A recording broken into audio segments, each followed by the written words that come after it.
So last year, I was browsing through my Amazon Prime subscription when I came across this thing called The Boys.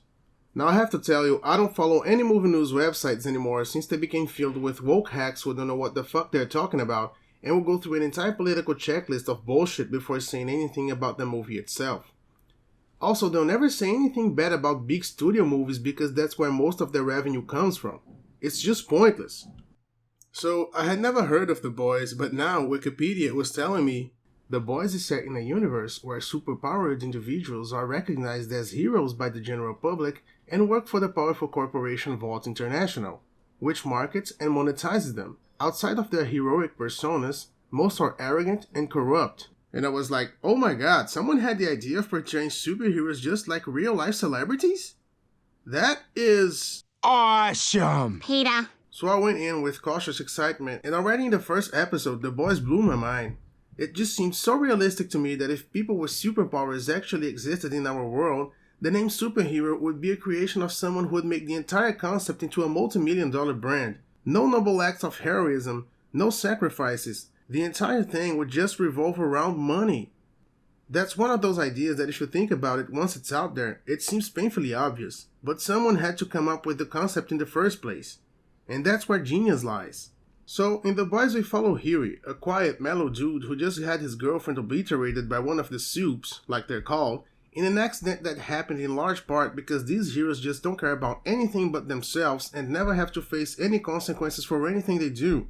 Huey is then approached by Billy Butcher, a hard-ass former member of the British Special Forces who holds a real bad grudge against soups, although we initially don't know why exactly. The pair would later be joined by Mother's Milk and Frenchie, in a reincarnation of their Black Ops group from back in the day, known as the Boys, now reformed with the goal of destroying Vault. We also follow Annie January, a naive soup known as Starlight who fulfills her dream of becoming a member of the prestigious Seven, a Justice League-like group of superheroes that is the most popular and successful brand of superheroes in the world, owned by Vault Corporation, just to see herself trapped in the shallowness and emptiness of a celebrity's life. Also in the Seven are Homelander, a spoiled psychopath Superman-like character, Queen Maeve, a counterpart to Wonder Woman, the Deep, an out-of-touch man-baby who resembles Aquaman, the Translucent, an Invisible Man, A-Train, a performance and popularity-obsessed Flash-like character, and a silent Batman-type ninja called Black Noir. Despite its huge cast of characters, the series manages to handle almost every single one of them superbly, developing each of them through a perfect balance of backstory exposition and their actions and reactions to what happens in present time. Every character has their motivations well established and their virtues and flaws perfectly outlined in their storylines. The series also does a great job establishing its world, the presence of superheroes, the behind the scenes of their celebrity life, and how they impact the lives of the everyday man. And all of that is just background to an expertly told tale of revenge. Dialogue and acting were great pretty much all across the board, with Carl Urban and Anthony Starr being the standouts to me in a cast where everyone seems to have understood their characters perfectly. The Boys was not a flashy TV show by any means, despite being about superheroes. It was a series about its characters, their virtues and flaws, relying mainly on dialogue to advance the plot and its character arcs. And it was to me one of the best things I saw on television in 2019. Oh, remember 2019? Anyway, before the premiere of Season 1, Amazon announced they had already renewed it for a second season with a 2020 release date. But then along came the coronavirus and I got into a fistfight last week because the clerk at my local health authority wouldn't add brain damage to the symptoms when I told him to. He was like, "Sir, the main symptoms are dry cough, fever, and tiredness. My good man, can't you see this is the only possible explanation to some of the shit they wrote for the second season of The Boys?" And he was like, "Sir, calm down. What's The Boys?" And then I just couldn't take it anymore. So Season 2 kicks off with a bang to Black Noir's face and quickly dismisses what last season led us to believe would be one of the main plot lines this season. We see Black Noir in a covert operation slaughtering an innocent woman while Gus Fring and fucking Bobby Carry on my wayward son. discuss the details of a contract during lunchtime at Vault headquarters. Black Noir confronts Nakib, and when he explodes and nothing happens to Noir, my brain hurt a little bit because I could not remember Noir being invulnerable. I mean, wasn't he just a ninja or something? But then I just brushed it off because it cuts to Translucent's funeral, which has been turned into a big media event Hollywood style, with a transparent coffin holding a transparent man on a stage, while the psychopath celebrity makes an emotional speech and the other one sings a tacky song to an audience full of people in a theater. I was immediately filled with glorious joy because this is the kind of brilliance that made season 1 so compelling. Then we meet Huey and Annie, whose lives seem worse since the last time we saw them. The boys are hiding in a Haitian gang shithole hideout, and Annie doesn't even wear her real hair anymore. Billy is a wanted man, blamed for the murder of Madeline Stilwell, and is nowhere to be seen. Huey and Annie then meet in a crowded subway, in broad daylight, to talk about how they're going to steal evidence of Compound V. They have a conversation where she explains to him how she has been covering her tracks while not wearing any disguise in this packed subway car. But don't worry because no one recognizes her, even though the series has just made the point that you can't go 2 steps in the city without seeing Starlight's face somewhere. I brushed it off again because these were the first few minutes of the season of an otherwise great show. And even if it was not the case, my therapist has been saying I have to give these things more time before I start complaining about everything. So Huey hands her a piece of paper with a file of the guy they're going to blackmail at Vault into stealing the evidence of Compound V. Then it cuts to the Deep having another mental breakdown at a water park before being arrested just to be released by a member of the Church of the Collective. And you can go ahead and forget about this fucking church because we're not going to talk about this shit whatsoever. Back at their HQ, the boys see that they are now wanted and speculate about Billy's whereabouts and what they're gonna do now that they're wanted men. MM and Frenchie suggested just run, while Huey says they still have to expose Vault. And I know I'm being really descriptive in this part, but this is where they're supposed to be establishing this season's plotlines, so bear with me. At Vault, Homelander seems to reminisce about Madeline in her old office. He is then interrupted by Ashley, who we learn has taken over Stilwell's old job with Homelander's endorsement. We also learn he only did this because he wanted someone in that position he could fully control. And I'm not even going to get into why choosing this bumbling idiot makes no sense, because a few episodes from now, the series itself will tell us this makes no difference at all. Homelander is quite upset that this information was concealed from him. Corporate has made a decision not to antagonize him further. We then go back to Starlight on her way to blackmail the Vault employee into giving her the sample of Compound V, and then back to the boys when they go to the docks to investigate the Soup terrorists because Huey said they had to. And then we finally meet Translucent's replacement, the glorious Stormfront, an annoying narcissistic, disrespectful social media personality who even has a half-shaved head in a scene where we see everything we need to understand the character. So the boys go to see Jennifer Esposito about the guy who fled the boat, and she starts spewing the plot of the season, and then her head explodes. And this was the first real red flag of what was about to come after episode 3. I mean, are we just blowing up heads now? One of the most compelling aspects of season 1 was how realistic the world felt. Everything had some sort of consequence, despite the fact that nothing would actually happen to Vault or one of its heroes because they're famous people managed by a big corporation in the world we live in. Anything that involved Vault or any of the 7 took PR into consideration. It made Vault feel like a real company, the heroes feel like real-life famous assholes, and provided some much-needed handicap for them. We had 5 nobodies going against 7 super beings and an entire media conglomerate. Knowing that the heroes couldn't just go around killing whoever they wanted and destroying whatever they wanted made the story feel much more interesting. We had rules. But now, the woman's head just exploded. Out of nowhere. With no one in sight. With no risks for anyone. Anyway, Huey answers a call from Annie and hears that she has managed to get the sample. And then a guy comes falling down the stairs, and look! It's Billy! We then have a flashback where the show was what happened to Butcher, and then Huey confronts Billy about being a selfish asshole for having abandoned them at the end of last season, and they have a nice tense dialogue about leadership. While the dialogue is nice and well placed, what we learn from Billy's flashback is not. Right now, we have 2 options for this plot. Billy either spends the whole season looking for his wife, who we already know is alive and well and in no danger at all, or Billy finds his wife quickly, which renders this entire setup useless. We then go to some promo shoots with only the women from the 7, and Maeve is interrupted by a call telling her girlfriend has had an appendectomy. She then goes to the hospital where they reminisce about their relationship. This was something I was very glad to see because in my opinion Maeve was not given enough to do in season 1. I remember thinking, good, they know they didn't do right by her last season, so now they're going right into it.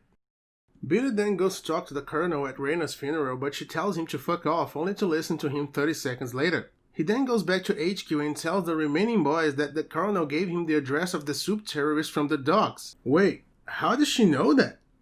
If she knows where the terrorist is, then why isn't anyone doing anything?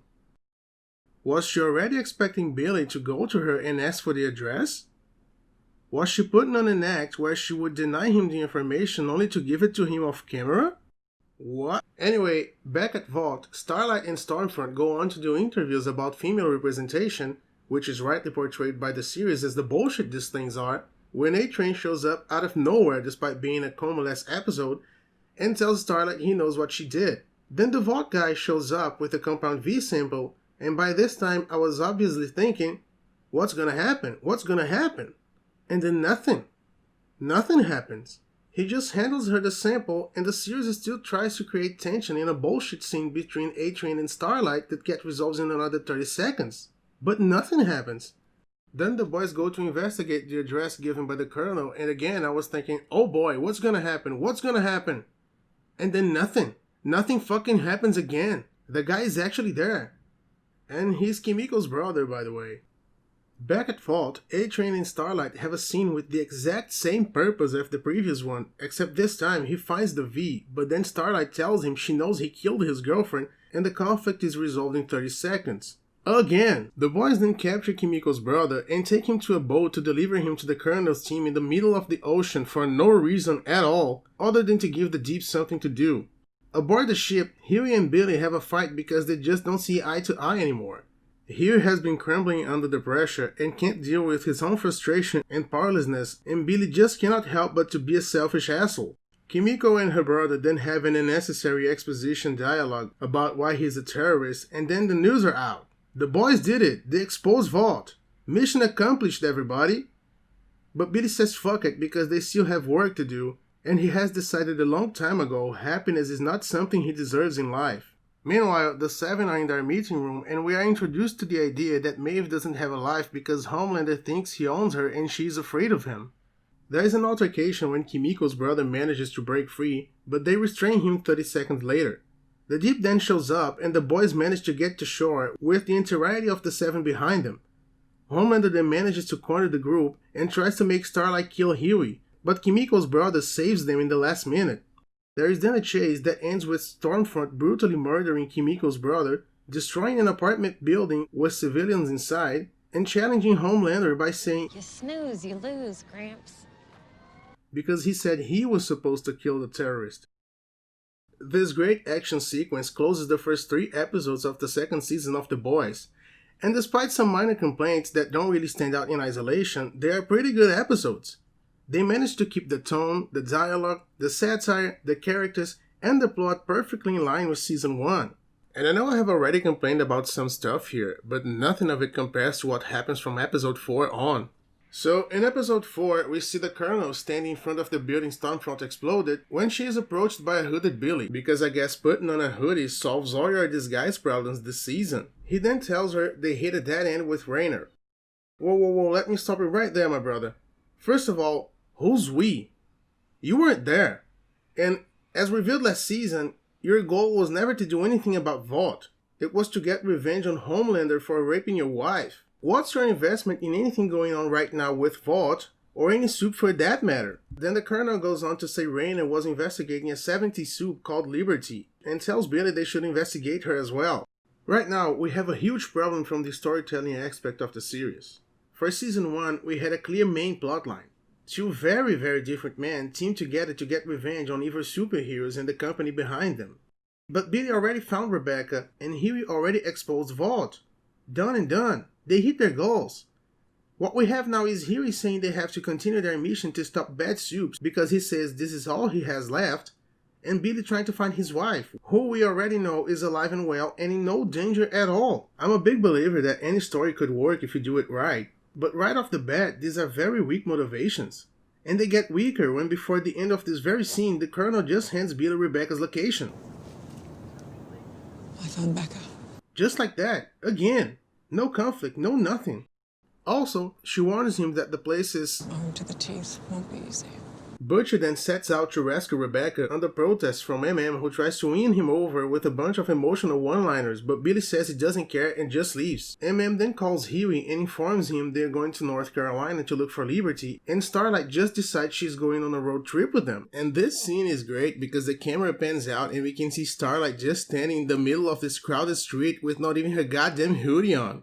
Remember when Vought was a threat? Remember when they had to watch their every move? Billy then reaches Rebecca off camera besides Armed to the teeth won't be easy. and A million bloody cameras. and they casually drive to a place A without million bloody cameras. and talk about how each other has been and how they're going to live together and how they love each other and blah blah blah. Cut to Homelander and Maeve in an interview where she says her and Alina are just friends, to which he replies, Stop fucking lying to me. I'm at my wits' fucking end with the lies. We're together. wait, this scene actually summarizes very well how they handle 90% of the conflict this entire season. Someone tries to do something, then gets shut down for us to feel tension, and then the conflict is resolved 7 seconds later. This happens multiple times throughout the season. The very next scene is another example of this. The boys talk about Liberty to an old lady and she says she doesn't want to say anything out of fear. But then they talk a little bit more and she reveals Stormfront is actually Liberty 7 seconds later again. Also, thank God Stormfront just came into the public eye and a paper from North Carolina put her on the front page the day these people showed up. Talk about convenience, right? So just to summarize this fetch quest so far, Reyna was going to give them an information, then her head conveniently blew up, then the colonel gave them another piece of information, then the old lady gave them another piece of information, which turns out to be a non-revelation to me because I really didn't care who was trying to take Vought down from the inside.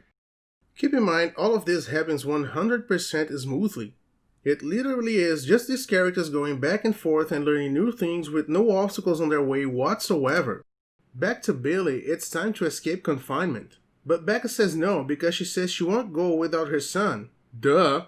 And then Billy just leaves and the conflict is resolved in another 30 seconds. Have you noticed how many times I have already said that in this video?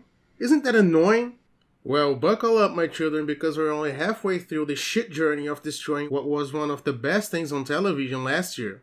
So, Maeve and Homelander are filming a scene from Dawn of the Seven in which Maeve is portrayed as a strong female lesbian in the most cliched, ridiculous way. Then she goes to Homelander and asks, When are you gonna stop torturing me? wait, this is torture? This is the Homelander brand of torture for this season? Because last season's Homelander would have threatened to kill her entire family, including her cat, I'm sure she has somewhere, if she dared to say anything other than what he wanted to hear. And he would have done it in the most terrifying way. Not in this snarky, asshole-ish way. This is not Homelander. Anyway, cut to Billy and he's purposely getting beat up in a club because life sucks when your wife prefers to stick by her child than to run away with you. Then Huey calls him and they have this dialogue about how much they love each other and how they are important to each other. Yes, we know. We saw everything that happened in season 1, goddammit. We don't need this kind of... The call ends and Huey suspects Billy is going to off himself because he was nice. Billy then goes on to visit his aunt, who is taking care of his dog and is a drug dealer. And if all of this seems random, it's only because it is. This part brings me to another terrible aspect of the season. As I have said before, season 1 had the perfect amount of backstory. Apparently, this was not the feedback they got before season 2. This whole season is flooded with bullshit exposition and character arcs that either go nowhere or do not matter for anything at all. Here are some of them. So, Billy goes out for a walk with his dog, and when he arrives back at the house, Huey and MM are waiting for him there. MM then goes ahead to explain that they found out where he was because Huey heard a dog toy on the phone, and he knows where Billy keeps his dog. This explanation is so fucking retarded and offensive to the audience that I'm not even going to discuss it. Billy then tells them to piss off, but they say they're not going to, so Billy himself leaves. But oh no, it's Black Noir, who tracked Billy when he was at Becca's house, Armed to the teeth won't be easy. A million bloody cameras. but only now caught up to him.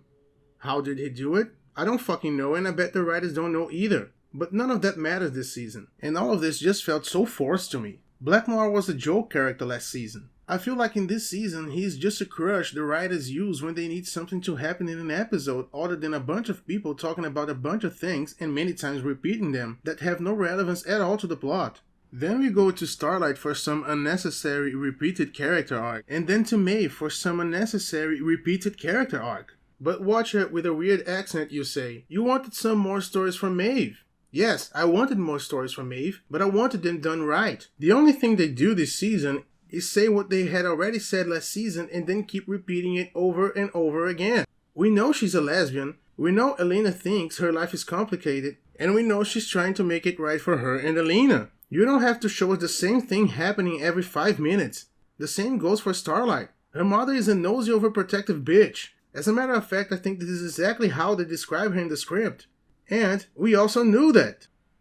Back at the aunt's house, the boys called the police, but Billy's suicidal because Becca doesn't want him. And then Huey and Billy have what I think is the only well-placed emotional dialogue in the entire season. It's a shame it happens in the middle of this bullshit made-up action sequence. But wait, we have to go to Kimiko for us to see Frenchie finding out and being disappointed by the fact that she's now doing hits and won't let him get closer to her. What? Where did this come from? Why is she doing hits? What steered the character in that direction? What's the meaning of this to any of these characters? What's happened? Cut to a rally against Fault and Soups where Homelander arrives mid-protest and gets angrier and angrier until he cuts down almost the entire crowd with his laser eyes. Fuck yeah, something finally happened, I yelled to my living room. But before I could punch the couch in excitement, it was revealed the killing happened in his head. At this point, this is just so fucking offensive. Then I punched it anyway, but out of anger. Fuck, nothing happens. What happens has no consequence. What little has consequence doesn't matter to anything. He then goes away and Stormfront tells him not to worry because her meme queen, My meme queen. has already started working on his memes. This whole aspect of her character seemed really interesting at first, but once they started talking about memes, it started to look like the writers don't understand the subject very well, or don't know who their audience is, because they keep saying these really basic obvious things about social networking. However, as we find out later, Stormfront is a really old woman acting as a young one, so I can give them a pass on this one, I guess. At this point, I don't even know. Back at the aunt's house, the plan goes to shit when the entire booby-trapped house explodes, interrupting some unnecessary backstory about Billy and doing jack shit to Noir. Again, wasn't this guy just a ninja or something? What's with this stealth motif? He doesn't need to be stealthy, he's like the fucking Terminator. Ternoir-nator? The Black Noir-nator? Anyway, Billy goes out to face Noir on his own and tells the other ones to run, but they come out shooting and swinging right behind him. Mim gets a knife to the chest and Billy and Huey get knocked down. And here was I thinking, oh my god, this is it. There is no way out. One of the boys is going to die.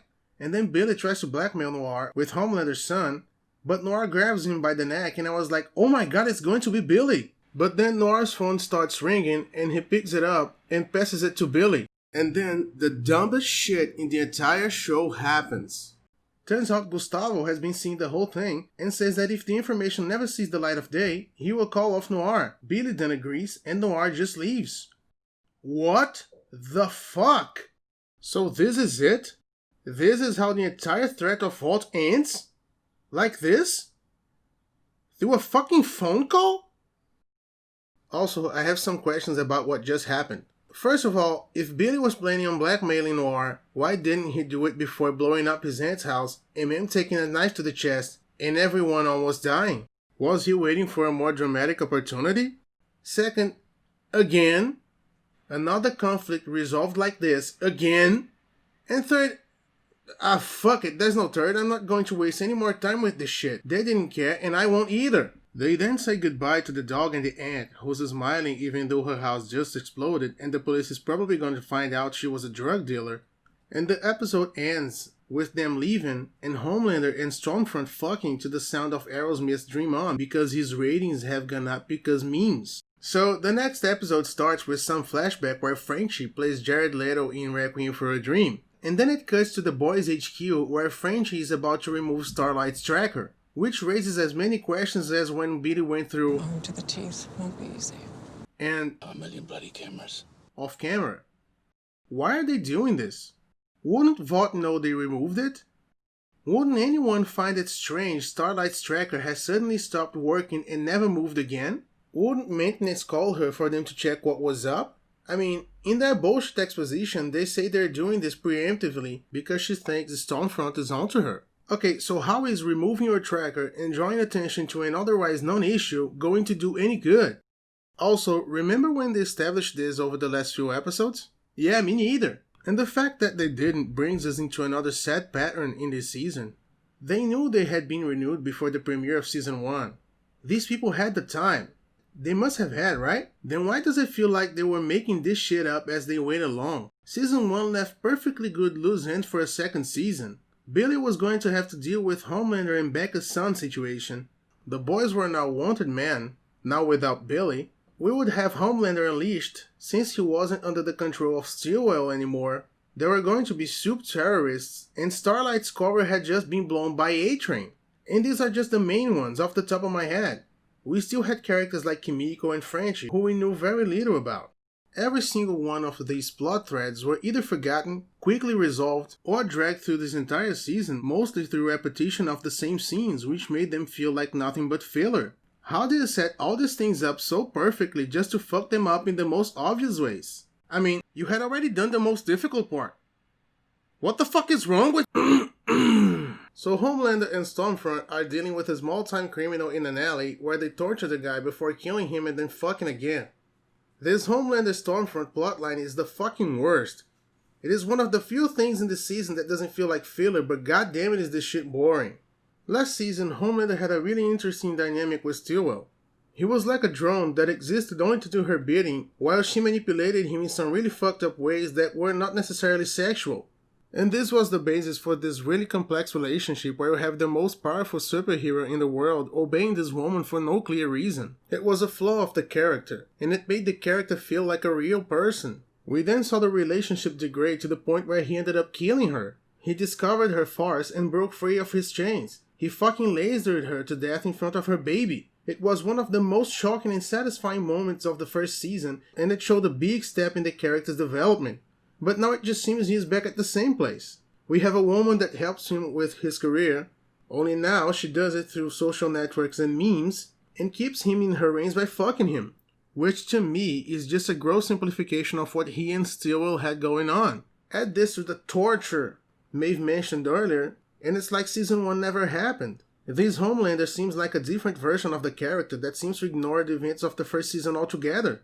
Back at the boys' HQ, Billy is surprised to see Starlight, but Hugh tells him, I know what you're gonna say, but we just took out her chip. Everything's fine. How? How is everything fine, you fucking moron? Then they talk some exposition about last season. Starlight, don't you just light up a room, eh? You're looking well. Yeah, no thanks to the 50 caliber round that she pumped into my chest. Well, what don't kill you makes you stronger. What's she doing here? Look at this. Just fucking look at this.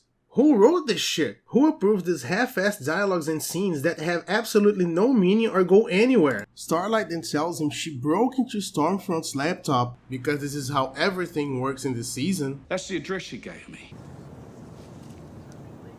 I found Becca. Cause see, I heard you two talking on the phone. I got some intel and the bullet. I did a little digging. I broke into her laptop. And she says she found out they were close to some breakthrough at Sage Grove Hospital. And this entire scene is glorious because Jack Quaid seems really into it, but Erin Moriarty and Carl Urban say their lines like they cannot fucking believe a word they are saying. Like they can't even believe these are actual lines in this fucking show. Billy then comes up with a retarded reason why Starlight should tag along.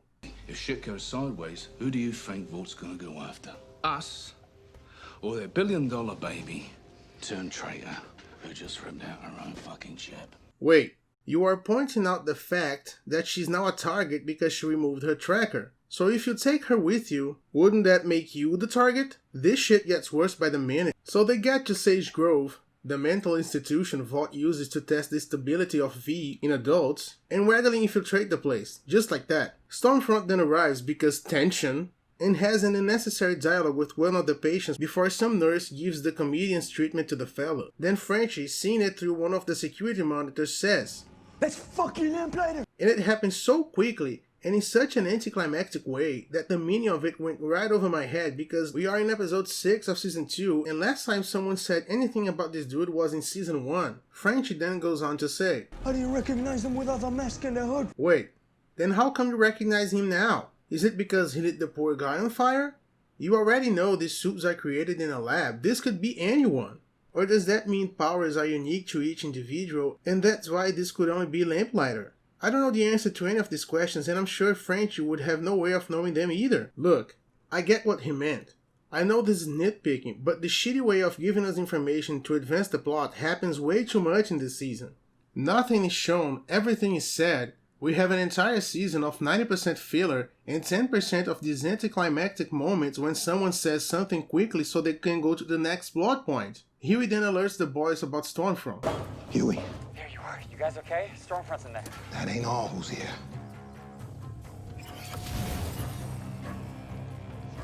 Okay, she just left. Get the hell out now. And this is the scene. I didn't edit this. This is how long the tension is supposed to last. So they go to escape the place after stealing some hard drives, and there is this great action scene where the patients manage to escape and the boys lock themselves in a room while soups kill each other out in the hallways. What happens in this room for the rest of the episode is a big exposition of what happened to Lamplighter and what Vought has been doing in Sage Grove, alternated with French's flashback to when he lived with Jennifer Connelly and Marlon Wayans.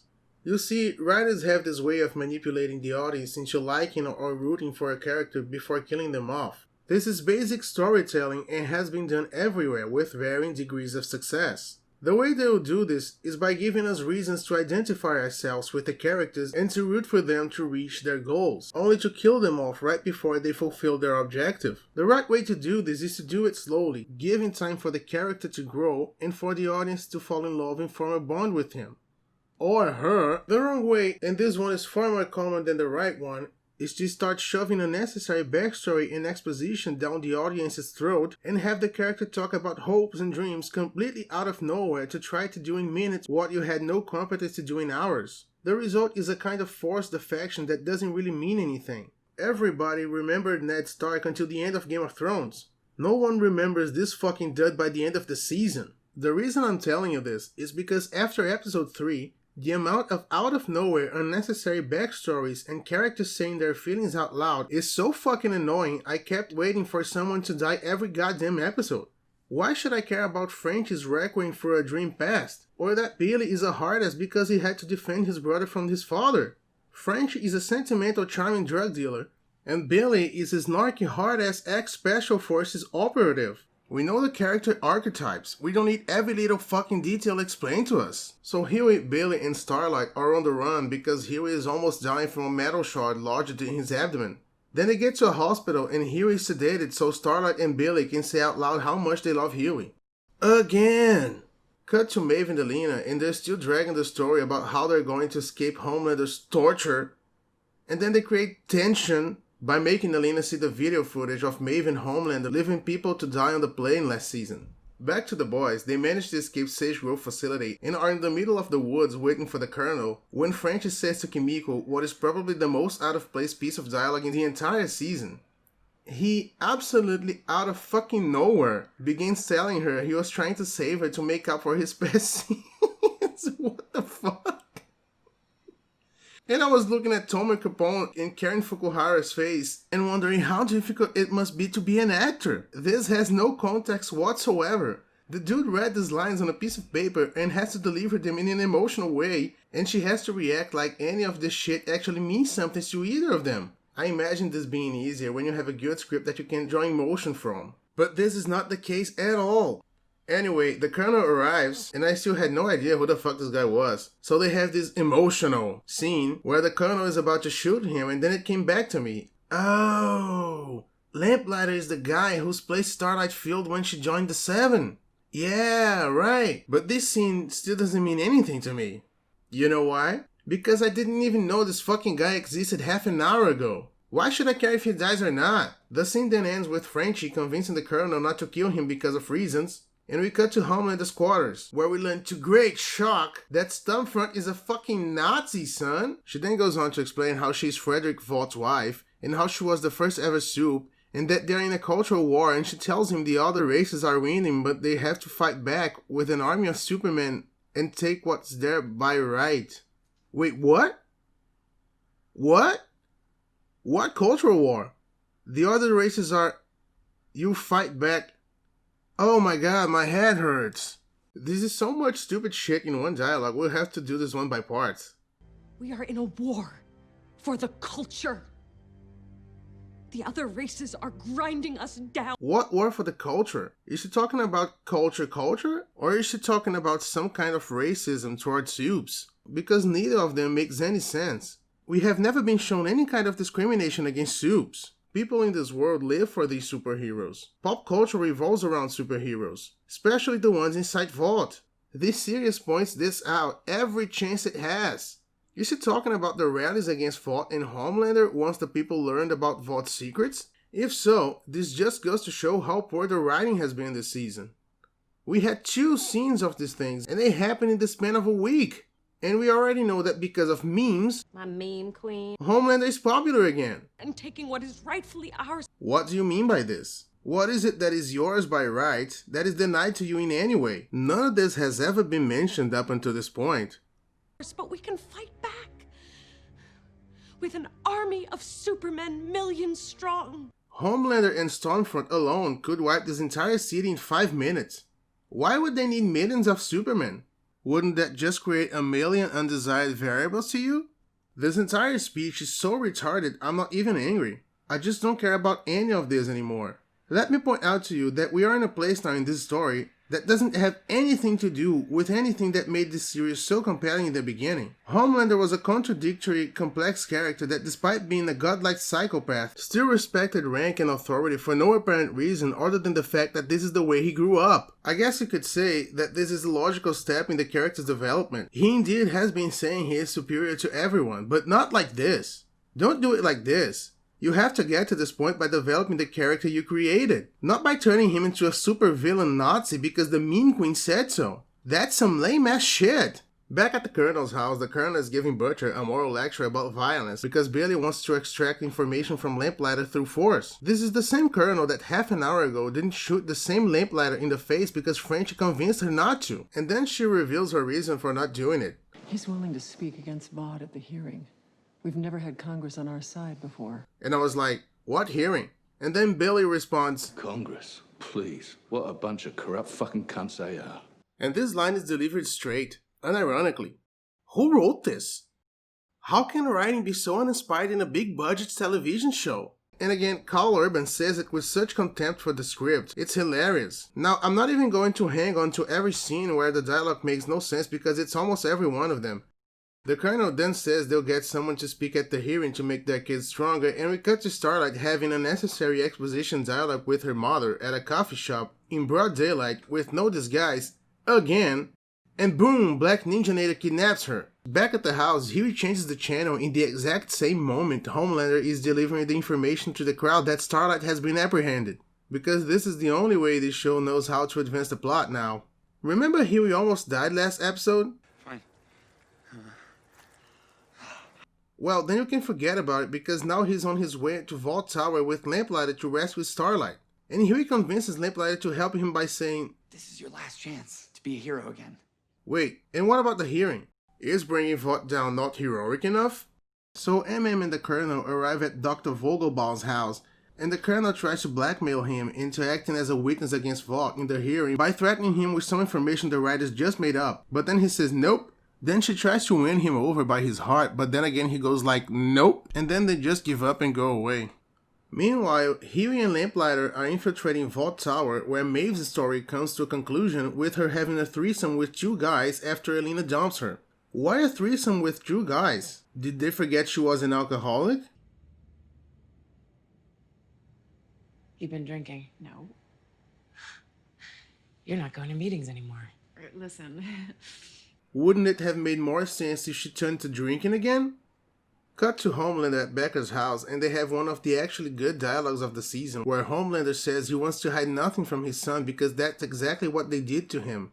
and he doesn't want the boy to go through the same thing. We spent the whole season coming back to this place, and this motivation had never even been hinted at. See what I mean when I say they are making this shit up as they go? But not even this dialogue can be praised without reservations because it doesn't fit Homelander's character right now. Anyway, Billy goes to talk to Dr. Vogelbaum about the hearing, and then he says no again, but Billy threatens him and he agrees to speak at the hearing. Suddenly, Huey and Lamplighter are inside the Seven Situation Room, and Lamplighter decides to light himself on fire in front of the statue of the Seven. And I couldn't think of a better metaphor for what the show is doing to itself this season. Also, if this infiltration could have been done so easily, I could think of at least 100 better ways for them to use this to their advantage. Lamplighter's fire triggers the fire alarm, and that makes a light flash inside any cell. She then uses it to blast the door and escape. The Black Minator then shows up and beats the shit out of Starlight and is about to kill her when Maeve shows up and stuffs an almond joy in his mouth. Remember he didn't want to eat the almond joy earlier this season? Remember that? We then see Huey running through a corridor when he runs into Starlight and her mother. Talk about blind luck, eh? So the hearing starts, and up until now I had no idea what this hearing was all about. But then the show tells me it's Vault's congressional hearing about Compound V. Oh, that hearing! The one we last heard about on episode 3. This sudden revelation made me wonder, if this is supposed to be the main plot of the show, but the last time we heard about it was 4 episodes ago, then what the fuck have we been watching since then? And I swear for the life of me, if I hadn't decided to rewatch some of this stuff to make this video, this question would remain unanswered. So the hearing starts and every major character is shown to be watching it in some way, like this is supposed to be a big moment in the season. The moment everyone was waiting for. The climax of this narrative. But it just ends up being another one of those moments when you can see just how hard the writers failed after episode 3. This hearing was set up in the beginning of the season, and all that happened from then until now, it's bullshit filler. So, on to the hearing. There is tension in the room as Vogelbaum makes his way up to the witness stand, and when he finishes taking his oath, people's heads start exploding left and right in the courtroom. Just as he was about to say the same thing Rainer was trying to say at the end of episode 1. It's the exact same thing that happened 7 episodes ago. In the exact same situation, someone was trying to say something about Vault, and then their head exploded. And just so you know, this was the moment I decided to create this channel and make this video because there is only so much I can complain inside my head without it exploding. See what I did there? And then episode 7 is finished.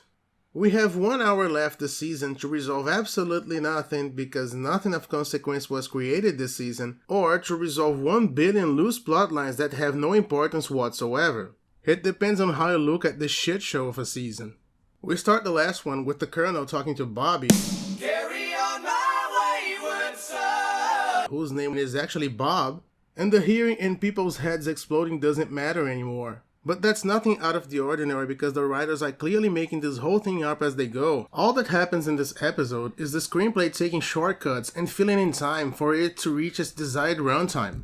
We have a lot more of unnecessary exposure, people teleporting themselves left and right because the plot needs them to be in places they need to be for the plot to advance, people doing things completely contrary to the way the characters were set up, plot armor, plot vulnerability, more tension, and a conclusion that kills everything they built in season 1.